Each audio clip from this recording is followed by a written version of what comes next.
अपने हाथों को उठाकर थैंक यू जीसस। आज जो कुछ मैं सुनूंगा मैं सेम नहीं रहूंगा। अंगीकार करो ऊंची आवाज में।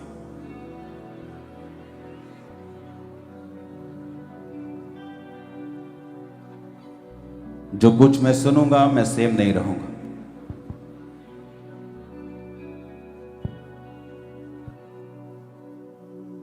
प्रभु यीशु मसीह के सामर्थी नाम में हम मांगते हैं। जोर से तारीफ करो खुदावंद के नाम की।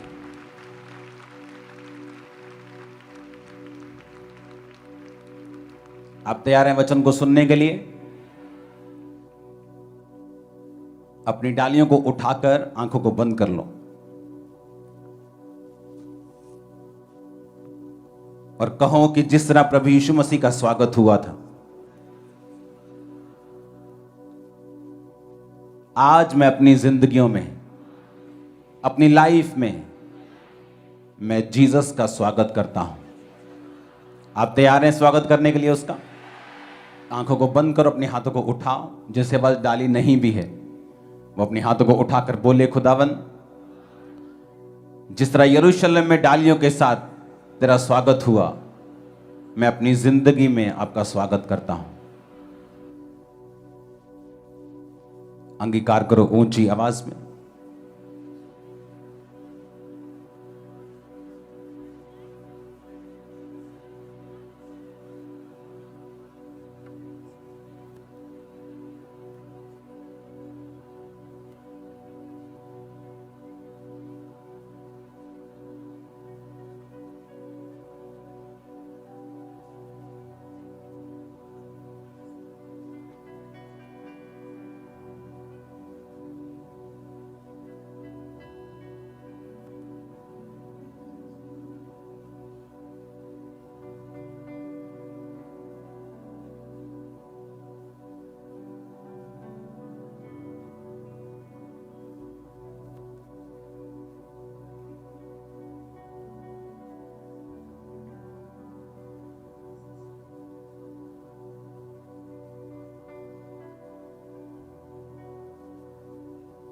प्रभु यीशु मसीह के सामर्थी नाम में हम मांगते हैं। आज जब पूरी दुनिया में पाम संडे को मनाया जा रहा है, हाँ, सब लोग डालियों के साथ चर्चिस में हैं और यीशु मसीह का स्वागत कर रहे हैं। करोड़ों करोड़ों लोग आज इस ट्रेडिशन को फॉलो कर रहे हैं। मत्ती 21 उसकी 1 से 11 में ये इंसिडेंट है जहां पर प्रभु यीशु मसीह यरूशलेम जब पहुंचे तो उससे पहले जीसस ने कहा था कि सामने के गांव में जाकर एक गधी के बच्चे को लेके आओ। तो जब राजा लोग लड़ने के लिए जाते थे घोड़ा लेके जाते थे, लेकिन जब राजा लोग सुसमाचार देने जाते थे, शांति का समाचार देने जाते थे, तो गधे पर जाते थे। तो जीसस ने गधे को इसलिए चुना था कि जीसस ने शांति का समाचार देने के लिए वहां जाना था।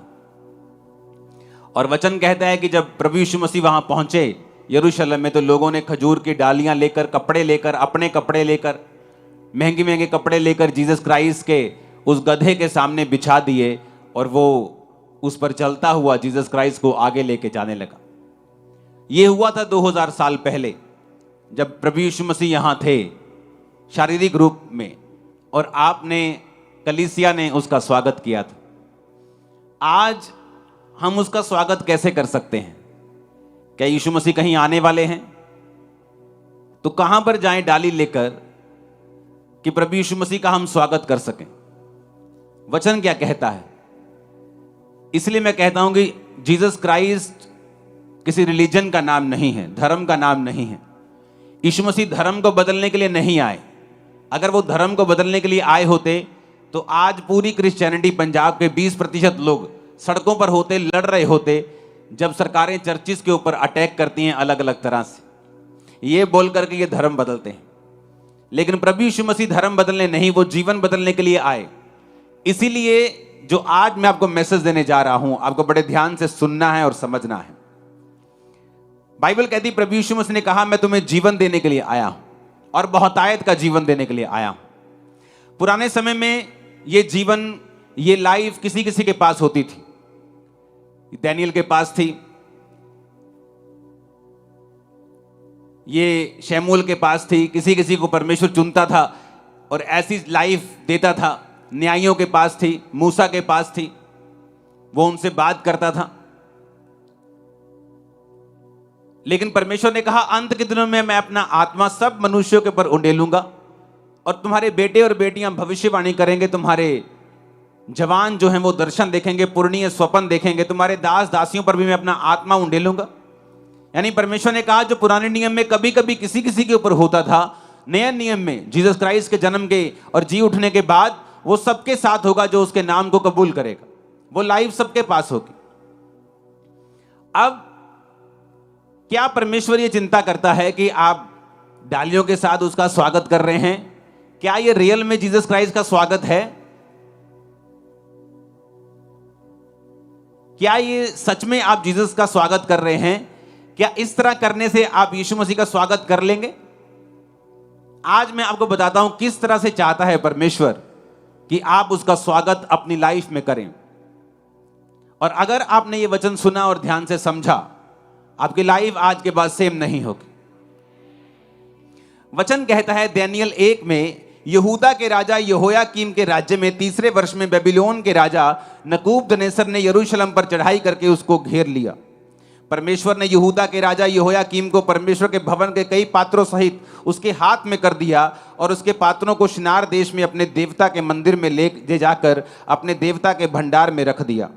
उस राजा ने अपने खोजों के प्रधान अशनपज को आज्ञा दी कि इजरायली राजपुत्रों और प्रतिष्ठित पुरुषों में से कई जवानों को ला, जो निर्दोष, सुंदर, सब प्रकार की बुद्धि में प्रवीण, ज्ञान में निपुण, विद्वान, राज मंदिर में हाजिर रहने के योग्य हों और उन्हें कसदियों के शास्त्र और भाषा की शिक्षा दे। राजा ने आज्ञा दी कि उसी के भोजन और पीने के दाख मधु में से उन्हें प्रतिदिन खाने पीने को दिया जाए। इस प्रकार 3 वर्ष तक उनका पालन पोषण होता रहे, तब उसके बाद वो राजा के सामने हाजिर किए जाएं। उनमें से यहूदा की संतान में चुने हुए दानियल, हनन्याह, मिशाएल, अजर्या थे।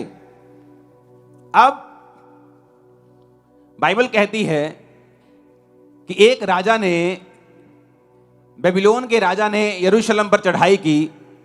क्यों चढ़ाई की? क्योंकि वचन ये कहता है कि परमेश्वर की कौम जब पाप में होगी तो शैतान उनके ऊपर कब्जा करेगा और परमेश्वर उन्हें कभी भी छुड़ाएगा नहीं, या परमेश्वर शैतान को कभी भी डांटेगा नहीं कि ये मेरे लोग हैं, तू इन पे कब्जा नहीं कर सकता। अगर वो लोग परमेश्वर से दूर हैं, परमेश्वर को जानकर भी जानबूझकर पाप में हैं, तो परमेश्वर ने ऐसा होने दिया कि उन्होंने यरूशलेम पर चढ़ाई की और कामयाब हो गए। जबकि वचन ये कहता है कि कोई भी दुश्मन तुझ पर चढ़ाई करके कामयाब नहीं होगा जब यहोवा तेरी जिंदगी में होगा, जब परमेश्वर तेरी लाइफ में होगा। उनकी कामयाबी का कारण ये था कि ये परमेश्वर के यहूदी लोग परमेश्वर से दूर थे, परमेश्वर से हट चुके थे, अलग अलग तरह के पापों में थे, और परमेश्वर ने अलाउ किया शैतान को कि वो जाए और उन पे कब्जा कर ले। इसी तरह परमेश्वर ने जब एक पागल व्यक्ति में से दुष्ट आत्मा को निकाला और दुष्ट आत्मा को बोला था गड्ढे में जा, तो दुष्ट आत्मा ने कहा नहीं, मुझे वो सूरों के झुंड में भेज दे। तो जीसस ने जाने दिया, उसकी बहस को स्वीकार कर लिया, क्योंकि जीसस जानते थे कि शैतान के पास एक अधिकार है कि वो सूअर चराना बाइबल के अनुसार पाप है। तो वो जहां वचन टूट रहा है, शैतान वहां जाने की आज्ञा मांग रहा था और परमेश्वर ने उसे रोका नहीं और जाने दिया। बाइबल कहती है परमेश्वर अपने वचन के साथ बंधा हुआ है, वो अपने वचन से हटके कोई भी काम नहीं करता।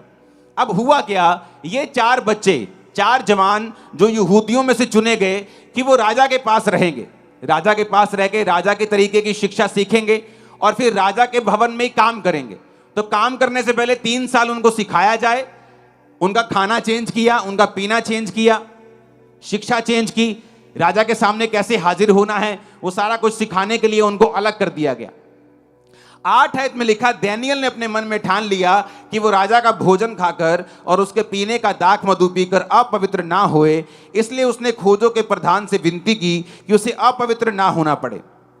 अब दानियल जो था उसने कहा, अगर आप बेबीलोन को देखेंगे मैप के ऊपर, अगर मैप है तो उसे आप अपनी स्क्रीन के ऊपर दिखाएंगे स्विचर टीम, जो फोटोज आपके पास भेजी गई थी उस मैप को निकाल के रखेंगे और वो फोटोज जो आपको दी गई उसे भी निकाल के रखेंगे। बेबीलोन के मैप को दिखाएंगे जल्दी।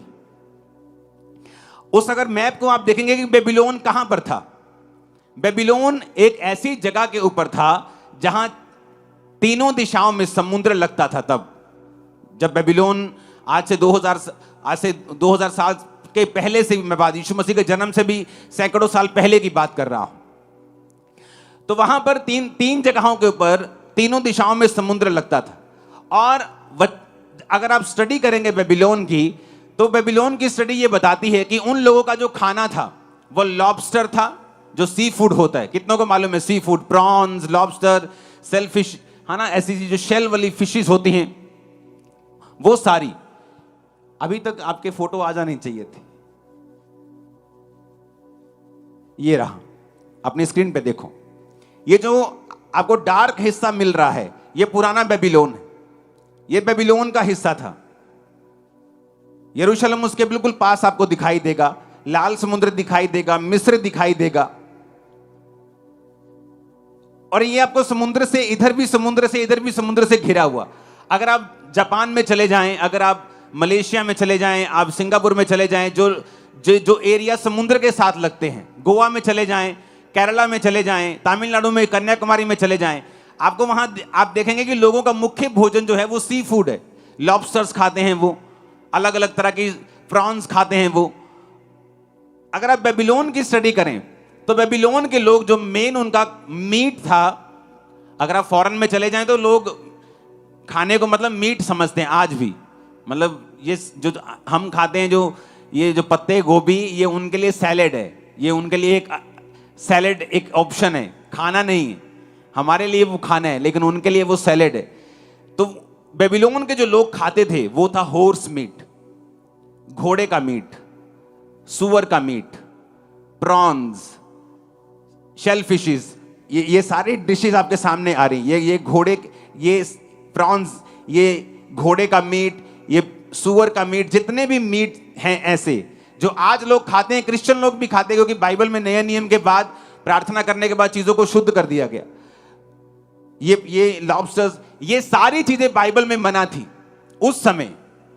पुराने नियम में ऐसी कोई भी चीज तुम नहीं खा सकते थे। अब देखो मेरी तरफ, डैनियल को मालूम था कि अगर मैं बोलूंगा कि नहीं मुझे सिर्फ चिकन खा सकता हूं, मैं सिर्फ मटन खा सकता हूं, तो गड़बड़ हो जाएगी। कभी कोई मीट बॉल आ रही है, कभी किसी में कुछ है, उसने फैसला किया कि छोड़ो बात, हमने खाना ही नहीं, हमने मना कर देना है कि हमने मीट ये वाला खाना ही नहीं है। और दूसरी स्टडी बेबीलोन की ये कहती है कि जब वो खाना और दाख मधु, ये दोनों चीजें उनके पास होती थी, तो वो अपने देवताओं को, जिनको वो मानते थे, उनके सामने उनका भोग लगाकर, उनको चढ़ाकर, फिर वो ऐसी रीति के साथ भी उनको खाते थे। तो डैनियल को ये दोनों चीजें मालूम थी।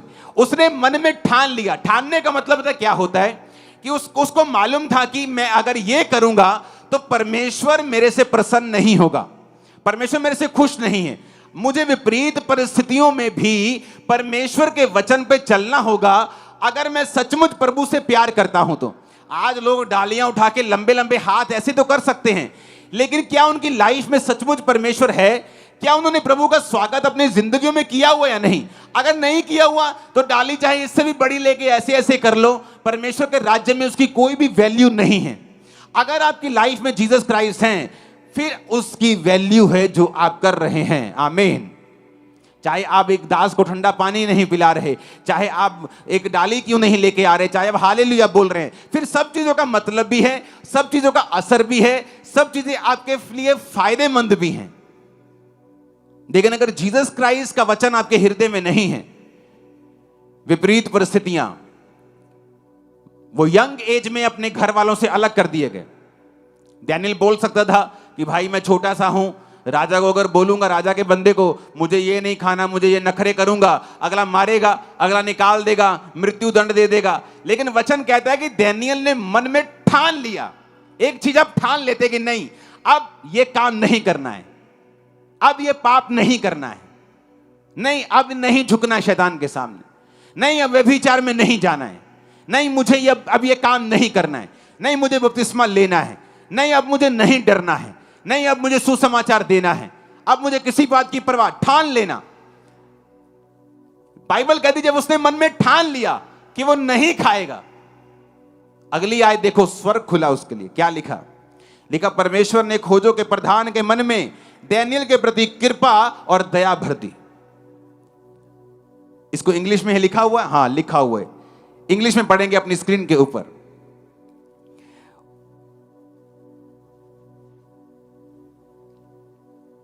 मैं उसको इब्रानी भाषा में पढ़ूंगा। Now God had brought Daniel into favour and tender love with the prince of the eunuchs. यानी परमेश्वर ने कहा, परमेश्वर ने खोजों के प्रधान में डैनियल के लिए, हिंदी में लिखा कृपा और दया, लेकिन यह सही वर्ड नहीं है। सही वर्ड है फेवर एंड टेंडर लव। अगर आप लव को इसका मतलब समझेंगे इब्रानी भाषा में, तो इसका मतलब है ऐसा प्यार जो मां अपने गर्भ के जने हुए बच्चे से करती है। एक होता है लव, प्यार, टेंडर लव। इब्रानी भाषा में उसका मतलब है राखाम, जिसका मतलब है कि एक ऐसा प्यार जो गर्भ, जैसे गर्भ के अपने जने हुए बच्चे से मां करती है। ऐसा प्यार किसके दिल में आ गया? खोजों के प्रधान के दिल में। वो उसकी मासी का बेटा तो नहीं था, उसकी भुआ का बेटा तो नहीं था, उसको रिश्वत तो नहीं दी थी, उसके गुरु भाई भी नहीं थे। बोलो जी सेम प्रभु को मानता है तो हमें प्यार हो गया, एक दूसरे से भाई बन गए हम। उनका देवता भी अलग था, उनका खाना भी अलग था, आपस में दोनों देश दुश्मन भी थे। तो ऐसा क्या हुआ कि परमेश्वर ने एक बड़े ऑफिसर के दिल में डैनियल के लिए प्यार, टेंडर लव और फेवर भर दिया। ऐसा क्या किया डैनियल ने? क्योंकि वचन कहता है, नीति वचन 3, जब हम उसकी 3 आयत को पढ़ते हैं, अगर आप निकाल सकते हैं स्क्रीन पे जल्दी से निकालिए। नीति वचन 3, उसकी 3 आयत को मैं अपनी बाइबल से पढ़ूंगा। कृपा और सच्चाई तुझसे अलग ना होने पाए, वरन उनको अपने गले का हार बनाकर अपनी हृदय रूपी पट्टियों पर लिखना, तो तू परमेश्वर और मनुष्य दोनों का अनुग्रह पाएगा और तू अति बुद्धिमान होगा। परमेश्वर ने कहा कृपा और सच्चाई तुझसे अलग ना होने पाए, अपने दिल पे लिखना, तू परमेश्वर और मनुष्य दोनों का फेवर पाएगा। कई बार आपका रिश्तेदार एक बड़े पोस्ट पे होता है, लेकिन आपको उसका कोई फायदा नहीं होता। आपके दोस्त बड़ी बड़ी पोस्ट पे होते हैं, आपको उसका कोई फायदा नहीं होता। आप अपने पॉलिटिकल कैरियर में होते हैं, आपसे कम बुद्धिमान आपसे आगे निकल जाते हैं, लेकिन जिन्होंने फेवर करना होता है आपकी पार्टी वालों ने, वो आप पर फेवर नहीं करते। आप सोचते हैं ऐसा क्यों हुआ? ऐसा इसलिए हुआ क्योंकि कृपा और सच्चाई मनुष्य से अलग हो चुके हैं। परमेश्वर ने कहा कृपा और सच्चाई अगर अलग नहीं होंगे तो डैनियल की तरह मेरी बात सुनेगा, नुकसान हो, फायदा हो, जीवन आए, मौत आए, तो मेरे वचन से हटेगा नहीं। तो मैं टेंडर लव, मैं फेवर, मैं अनुग्रह अपने से भी और मनुष्यों से भी तुझे दिलवाऊंगा और जबरदस्ती दिलवाऊंगा। हालेलुया। और बाइबल कहती है परमेश्वर के वचन पूरे हुए और डैनियल के प्रति उसमें दया भर गई, टेंडर लव आ गए। जैसे मां अपने बच्चे को प्यार करती है, उस तरह का प्रेम वो डैनियल से करने लगा। डैनियल ने कहा मुझे ये खाना मत दे, मैं अपवित्र हो जाऊंगा, मुझे साग पात दे। अगर आप बेबीलोन की स्टडी करें तो उन दिनों में साग पात, जो आप सरसों का साग खाते हैं उसको नहीं कहा गया।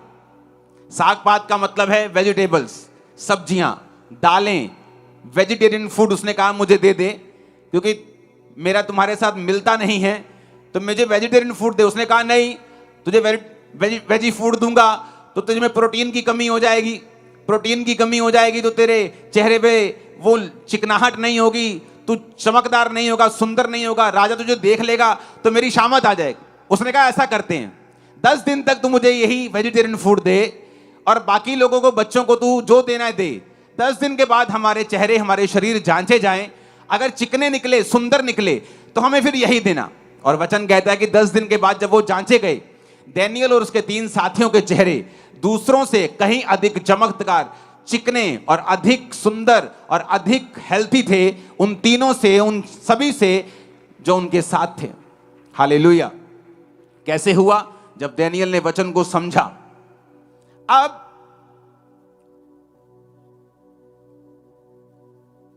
16 आयत में लिखा, वो मुखिया फिर उनका भोजन और पीने के लिए ठहराया हुआ दाख मधु छुड़ाकर उनको साग पात देने लगा। बात बन गई। जब मुखिया ने देखा कि ठीक है, वेजिटेरियन फूड से तुम्हारा कुछ भी नुकसान नहीं हुआ, तो बाइबल कहती है वो उनको फिर वेजिटेरियन फूड देने लगा। फिर हुआ क्या? आपको मालूम होगा कि डैनियल के ऊपर मौत की घोषणा हुई थी। किसको मालूम है? कहां हुई थी? ऊंची आवाज में बोलो, कहां? ऊंची बोलो। नो, शेरों की मान से पहले हुई थी। वो बाद में हुई थी। उससे पहले भी उस पर मौत की घोषणा हुई थी। मालूम? बाइबल कहती है एक दिन राजा को सपना आया और उसने कहा सब तांत्रिक, सब पंडित, सब बुला लो। सब आ गए। उसने कहा मेरे सपने का अर्थ बताओ। कहते ठीक है मालिक, सपने का अर्थ बता देंगे, सपना तो बताओ। कहता नहीं, सपना भी नहीं बताऊंगा।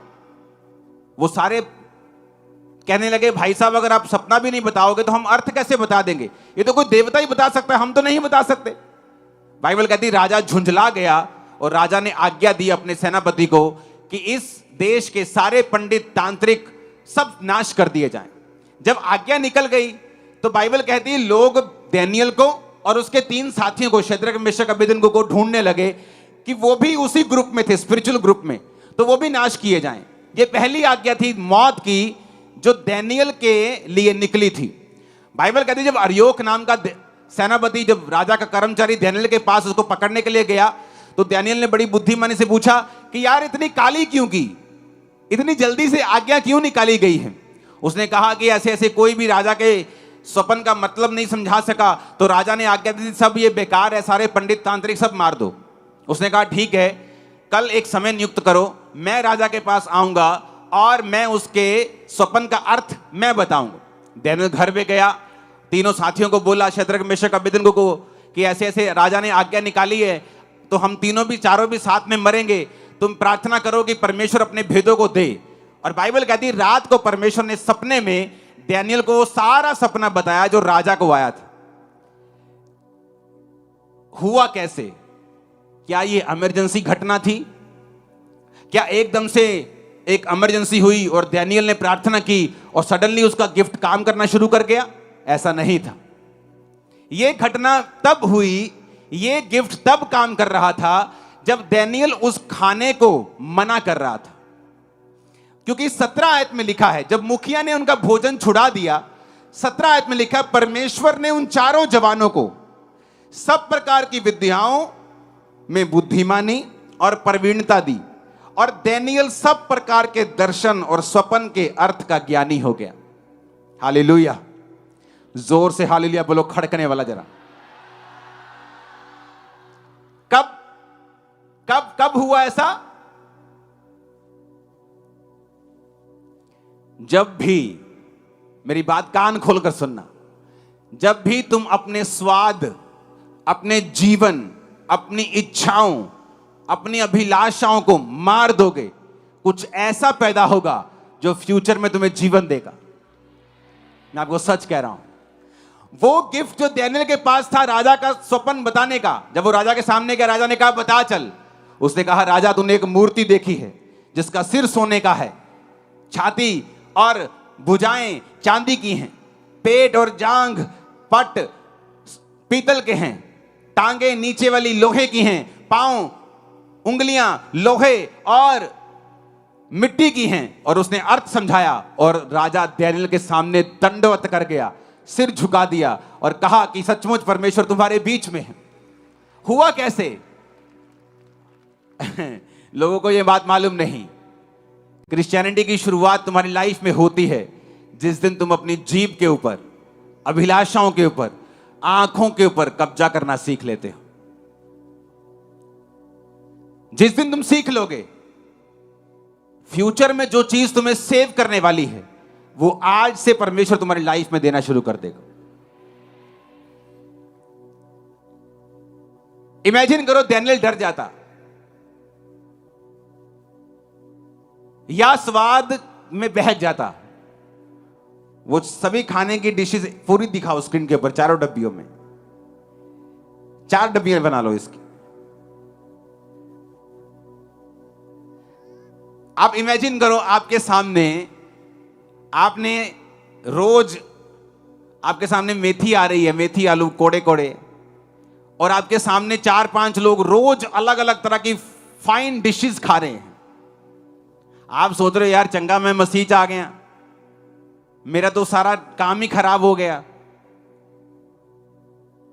खा मेथी रहे हैं, देख उसके चिकन रहे हैं, और पानी निकल रहा है मुंह से कि यार मर गए, भूख लगी है, क्या करें। चलो हमारी मजबूरी है, हमने कौन सा खुद कहा है, हमें तो खाना ही पड़ेगा, हम किसी के पास अधीन हैं, हम तो किसी के गुलाम हैं। वो रोज उनको खाता हुआ देखता था, पर अपनी जीभ के ऊपर काबू किया। प्रॉब्लम यह है कि आपकी लाइफ में आपने जीसस का स्वागत नहीं किया हुआ। अगर किया होता, जब आप मोबाइल चला रहे हैं और फेसबुक चला रहे हैं और एक नंगी औरत आपके सामने आती है, आप उसको स्किप कर देंगे, क्योंकि आपको मालूम है आपकी आंखों पर के कंट्रोल के बाद कुछ पैदा होगा जो स्पिरिचुअल होगा, जो लाइफ सेविंग होगा, जो फ्यूचर में आपकी महिमा करेगा। प्रॉब्लम क्या है? सोचो अगर डैनियल खाता रहता तब तो उसे कुछ नहीं होता, वो मरता थोड़ी, बल्कि राजा उसको अपने काम देता उसको, वो सीखा हुआ था। लेकिन जिस दिन ये आज्ञा निकली कि अगर तुम में से कोई भी मेरे सपने का अर्थ नहीं बता पाएगा, भाई साहब मैं गारंटी देता हूं डैनियल उस दिन मर जाता, चाहे ये घटना 15 साल बाद की है, चाहे 20 साल बाद की है। क्योंकि डैनियल को परमेश्वर स्वप्नों का, अर्थों का ज्ञानी नहीं बनाता। क्यों नहीं बनाता? क्योंकि डैनियल स्पिरिचुअल नहीं था। परमेश्वर उसको क्यों दर्शन देगा? अब परमेश्वर, आप बोलेंगे कि अगर मैं स्पिरिचुअल हूं तो क्या परमेश्वर मुझे भी स्वप्न बताएगा, ज्ञान देगा, दर्शन देगा? नहीं। हर एक व्यक्ति की कॉलिंग अलग है। परमेश्वर को मालूम था आने वाले समय में मैं राजा को दर्शन दूंगा, मैं राजा को सपना दूंगा, वो सपने का अर्थ किसी को मालूम नहीं होगा, डैनियल को मैं बताऊंगा, और इस वजह से डैनियल और उसका साथी ऊंचे किए जाएंगे, उनका पद ऊंचा किया जाएगा। तो ये परमेश्वर की मर्जी थी कि वो डैनियल को वो देगा जो उसके फ्यूचर में उसके लिए लाभदायक है और उसको बचाने वाला है। आप अगर परमेश्वर में चलेंगे, दिमाग पर काबू रखेंगे, जीभ पर काबू रखेंगे,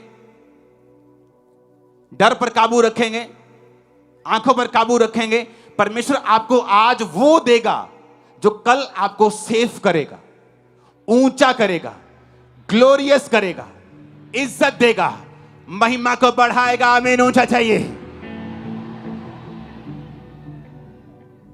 कितने मेरी बात को समझ रहे हैं? अच्छा, बहुत लोगों को क्या लगता है, एक ग्रुप में 5 लोग हैं, एक सेवा में 100 लोग सेवा कर रहे हैं, 50 व्यभिचार में हैं, 50 पवित्रताई में हैं। जब वो चलते जाते हैं, सबकी प्रमोशन होती है, उसे लगता है ले मैं पाप दे विच हां, एदी भी तनख्वाह 25 हो गई, 30 हो गई, मेरी भी 30 हो गई, ये भी ठीक ठाक है, अपा भी ठीक ठाक है, ये भी बाइक पे आता है, मैं भी बाइक पे आता हूं। लेकिन बात वो नहीं है, तब फर्क नहीं पड़ेगा। लेकिन एक समय आएगा जब फर्क दिखेगा भी, नुकसान भी होगा और फर्क भी दिखेगा, और तब वो इरिवर्सिबल होगा। तुम उसे रिवर्स नहीं कर पाओगे, तब से तौबा करके आगे चल पाओगे, लेकिन वो सब चीजें नहीं कर पाओगे जो आज तुम कर सकते हो अगर तुम प्रभु के वचन पे चले तो। और ये धोखा है, और शैतान देता है, उसे लगता है वो लोगों को सिखा देता है, कोई फर्क नहीं पड़ेगा। क्योंकि डैनियल को तब फर्क नहीं पड़ता, वो खाता पीता, दाख मधु पीता, एंजॉय करता, वाइन पीता अलग अलग तरह की। आज स्कॉच चल रही है, आज दाख मधु चल रहा है, आज रेड वाइन चल रही है, व्हाइट वाइन चल रही है, आज शैंपेन चल रही है, आज खाना चल रहा है, हॉर्स मीट आ रहा है, स्टेक आ रहे हैं, आज प्रॉन्स आ रहे हैं, लॉबस्टर आ रहे हैं, चलने दो। लेकिन कितने साल तक? 10 साल, 15 साल। उसके बाद एक परीक्षा आती जिसमें वो मरता और सदा के लिए चला जाता। जिस तरह बहुत से यहूदी मर गए, उनका नाम कुछ बाइबल में है, कुछ का नहीं है, डैनियल भी उनमें होता, वो उस भीड़ में वो भी शामिल हो जाता, उसका नाम हम जानते भी नहीं। लेकिन उसका नाम आज हम क्यों जानते हैं? उसने फैसला किया, मैं स्वाद के पीछे नहीं जाऊंगा, मैं डरूंगा नहीं, कोई कुछ भी हो जाए, मेरे को मार दें, मेरे को रख लें, मेरे को बंधुआ मजदूर बना लें, मेरे को जेल में डाल दें, मेरे को सख्त मजदूरी का हुक्म दे दें, मैं ये नहीं खाऊंगा। ठान लिया। और परमेश्वर ने उसे निशानी दी कि देख, टेंडर लव, ऐसा लव जो मां बच्चे से करती है। देख, खोजों के प्रधान के मन में परमेश्वर ने डाल दिया। जब आप परमेश्वर में चलने की कोशिश करते हो और चलते हैं, आपको निशानियां मिलती हैं। आपको वो मिलता है जो लोगों को नहीं मिल रहा, फेवर मिलता है, लाइफ आसान होती है, पीस आता है, शांति आती, चीजें आसान होनी शुरू होती। जस्ट एक निशानी आपको मिलती है, आपको इनकरेज करने के लिए कि अभी आपको और बढ़ना है और परमेश्वर में चलना है। कितने मेरी बात को समझ रहे हैं? और सोचो, अगर आप पाप में हैं और हाथ में डाली पकड़ी है, तो परमेश्वर के लिए तो कॉमेडी है ना। आप नहीं है कॉमेडी? वो कॉमेडी है ना। ये स्वर्गदूत हंस रहे होंगे कि अभी ये जब ये डाली उठाकर घर जाएगा, सबसे पहले ब्लू फिल्म ऑन करेगा। तो वो कॉमेडी है, ये फिर कॉमेडी होगी, क्योंकि रियल स्वागत वही कर रहा है जो वचन पे चल रहा है।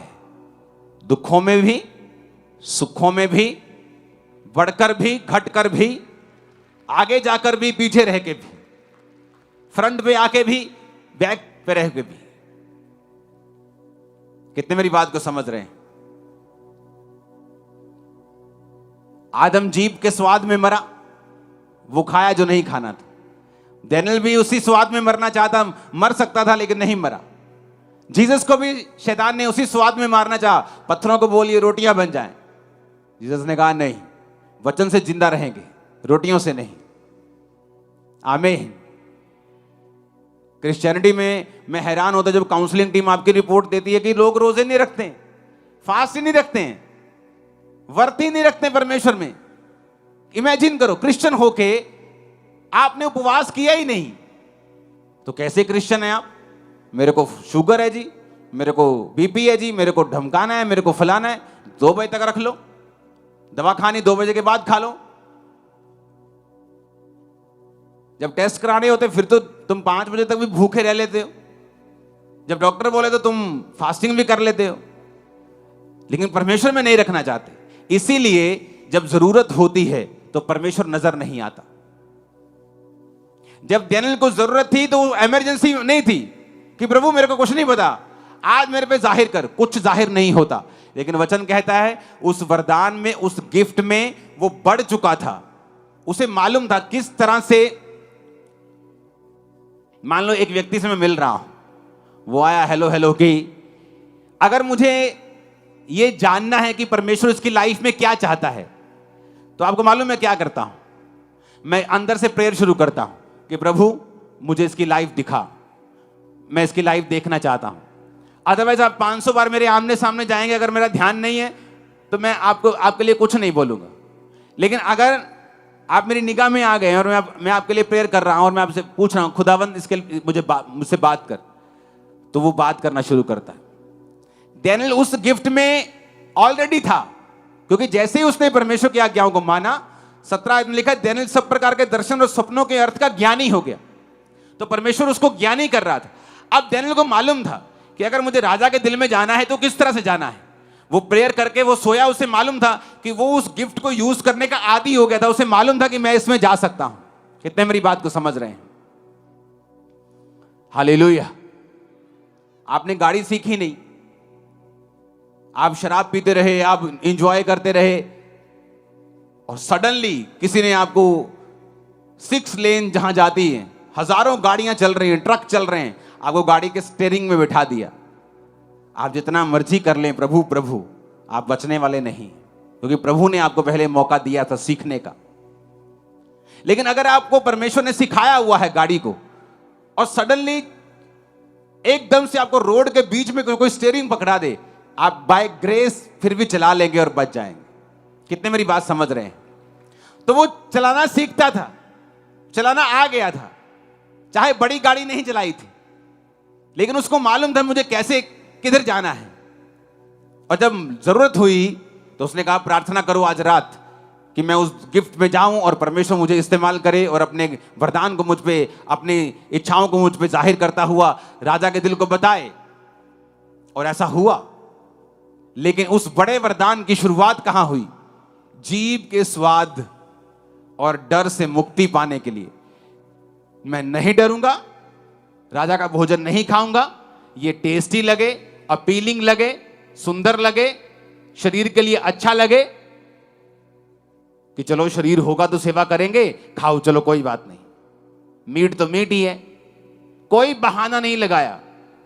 और वचन कहता है परमेश्वर ने उसे फेवर दिया, मनुष्यों का भी दिया, अपना भी दिया।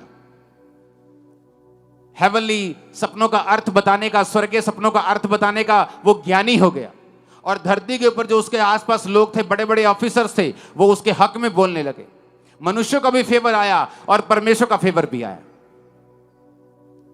अगर जीसस क्राइस्ट को अपने दिल में नहीं लिया हुआ तो आज डाली के साथ तो स्वागत कर लिया है, अब अंदर भी कर लो उसका स्वागत। आमीन। नहीं तो फ्यूचर में शैतान डंडा लेके खड़ा है। मैं आपको सच कह रहा हूं, वो नाश वाला डंडा लेके खड़ा है। फिर इमरजेंसी में जब तुम जो रोगे और चिल्लाओगे, कुछ मिलेगा नहीं। प्रभु पे इल्जाम लगाओगे, परमेश्वर के खिलाफ कुड़कुड़ाओगे, कुछ मिलेगा नहीं, क्योंकि उस पर कोई केस नहीं कर सकता। कहां लेके जाओगे? किस कोर्ट में परमेश्वर को लेके जाओगे? बाइबल कहती वो जजों का जज, राजाओं का राजा है। कहां घड़ीसोगे उसको? कहीं नहीं। वो चाहे तुम्हें घड़ीस सकता है, तुम नहीं कर सकते। तो बेटर यह है कि आज से काबू रखें अपनी लाइफ के ऊपर, ताकि परमेश्वर फ्यूचर में हमें सेव करके रखे, बचा के रखे।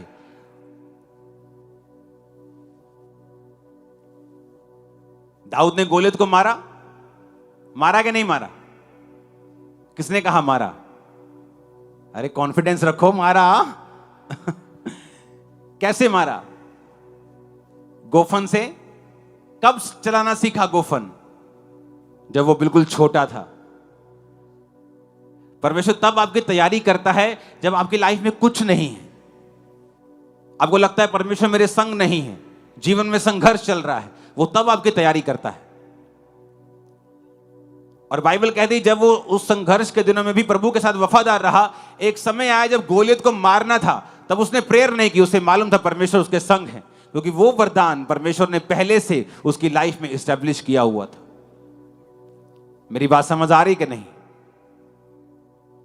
वो वरदान तभी काम नहीं किया कि अब इमरजेंसी, ये सारा जीवन प्रभु को पुकारा नहीं, अब गोलियत सामने है तो बोलो पत्थर लाओ। पत्थर मारता तो गोलियत ऐसे ही करता बस, और हंसता उसके ऊपर। लेकिन वो उस गिफ्ट में शाइन कर चुका था। और शाइन कैसे किया? क्योंकि वो जंगल में रहता था। जंगल में रहता तो अकेला था। जब भेड़ बकरियों को चराता था तो शेर भालू आते थे, भेड़िए आते थे, उनको मारने के लिए वो लोग गोफन सीखते थे। तो गोफन गुलेल की तरह नहीं होता। गुलेल गोफन का 1% है। अगर आप गुलेल से किसी को कस के पत्थर मारेंगे तो खून निकाल देंगे, और गोफन का वो 1% भी नहीं है। जो गोफन होता था वो इतना जोर से बजता था कि अगर पत्थर को पत्थर पे मारो तो उसमें भी निशान पड़ जाता था। तो अगर पत्थर किसी भी ऐसा पड़ता था तो उसकी पूरी बॉडी हिला देता था वो, और जानवर भाग जाते थे। अब सवाल यह पैदा होता है कि दाऊद जंगल में कर क्या रहा था? क्योंकि वचन कहता है कि दाऊद के भाई दाऊद से नफरत करते थे। क्यों करते थे? क्योंकि दाऊद धर्मी था, वो उनके पापों का समाचार पिता को देता था, और दूसरे भाई जो थे वो धर्मी नहीं थे, प्रभु के वचन से दूर थे। इसलिए शमूएल जब मसा करने के लिए उनको आया था तो परमेश्वर ने कहा था नहीं, ये भी अयोग्य है, ये भी फेल है, ये भी फेल है, हाँ दाऊद को मसा कर। इसका मतलब प्रभु ने दाऊद को परखा था। जो धर्मी होता है कई बार वो सबके साथ मिलके नहीं रह पाता, तो उसके जंगल में जाने की शुरुआत तब से हुई जब वो प्रभु को मानने लगा और पाप से दूर रहने लगा। इसलिए उसकी भाइयों के साथ बनती नहीं थी। जब भाइयों के साथ घर में कलेश रहता था तो बाप बोलता है छोड़ो यार लड़ाई झगड़ा, इसको भेजो, ये ले भेड़ बकरे, चल भाग जा यहां से, चल बाहर काम करेगा, कीड़ा मुंडा का रोन लड़दा, और उनको चल यार तू राशन ले आ, चल तू मासी नु मिलिया, आ मासी नु दे आ, चल 2 दिन दी। उसको बाहर ही भेजते रहते थे, ये घर में रही ना ये कलेशी इंसान। हाँ, लेकिन वो कलेश क्यों होता था? क्योंकि दाऊद पाप में नहीं था। जब आप पाप में नहीं होते, आपको नफरत आती है उन चीजों से जो लोग करते हैं। और बाइबल कहती है उस वजह से उसका पिता उसको जंगल में रखता था भेड़ बकरे को चराने के लिए। जब वहां भेड़ बकरियां चारता था, उसकी जरूरत थी कि अब भेड़ बकरियों को चराना है तो खुद भी बचना है, भेड़ बकरे को बचाना है। गोफन चलाना सीखा। वही गोफन, वही गिफ्ट, वही वरदान गोलियत को मारने का कारण बना। जब गोलियत को मारा, सेवकाई की शुरुआत हुई, वहां से राजा बनने की शुरुआत हुई, वहां से वो राजा बना, वहां पहुंचा जहां कोई नहीं पहुंच सकता। आप मेरी बात समझ रहे कि नहीं? अगर दाऊद भी भाइयों की तरह पापी होता तो कभी वहां नहीं पहुंच पाता। इसलिए वो परवाह नहीं है कि आप जंगल में हैं या दुखों में हैं या सुखों में हैं। परवाह इस बात की करो कि क्या आप आज खुदा के वचन पे वफादारी के साथ चल रहे हैं। अगर आप नहीं चल रहे हैं तो वो वरदान जो फ्यूचर में आपको सेव करने वाला है आपको नहीं मिलेगा। आप खाना पीना जो लोग करते हैं आप करते जाएंगे और आपको लगेगा कि कुछ फर्क नहीं पड़ रहा, लेकिन बहुत बड़ा फर्क पड़ रहा है, जिसे आप पूर्ण नहीं पाएंगे, जिसे आप कंप्लीट नहीं कर पाएंगे, जिसकी आप भरपाई नहीं कर पाएंगे। अपने पड़ोसी को बोलो, स्वागत करना है दिल में, जीवन में, सच में करना है। सिर्फ रीति रिवाजों से नहीं करना है, सच में करना है। एक बार ऊंचा आमीन बोलो। अब तुम ये डिसाइड करो, तुम्हें सांसारिक रिलेशनशिप्स में जाना है। तुम डिसाइड करो, तुम्हें वो देखना है जो मना किया हुआ है। तुम फैसला करो। तुम देखो, तुम्हें वो जीवन चाहिए जो खुदावंद ने तुम्हारे लिए रखा हुआ है, ग्रेटेस्ट लाइफ, कि आम जीवन चाहिए जो दूसरों की मौत के साथ खुद भी मर जाएगा। जब दूसरे मरेंगे वो मर जाएगा। कितनों को समझ आ रही है? दाऊद को दर्शन नहीं समझाया, दर्शन का ज्ञानी नहीं बनाया, उसको वो दिया जो उसके फ्यूचर में उसको सेव कर सकता था। डैनियल को गोफन चलाना नहीं सिखाया, उसको वो दिया जो उसके फ्यूचर में उसको सेव कर सकता था। जब तुम चलोगे वचन के ऊपर, खुदा तुम्हें वो देगा जो फ्यूचर में तुम्हें सेव करेगा और ऊंचा करेगा।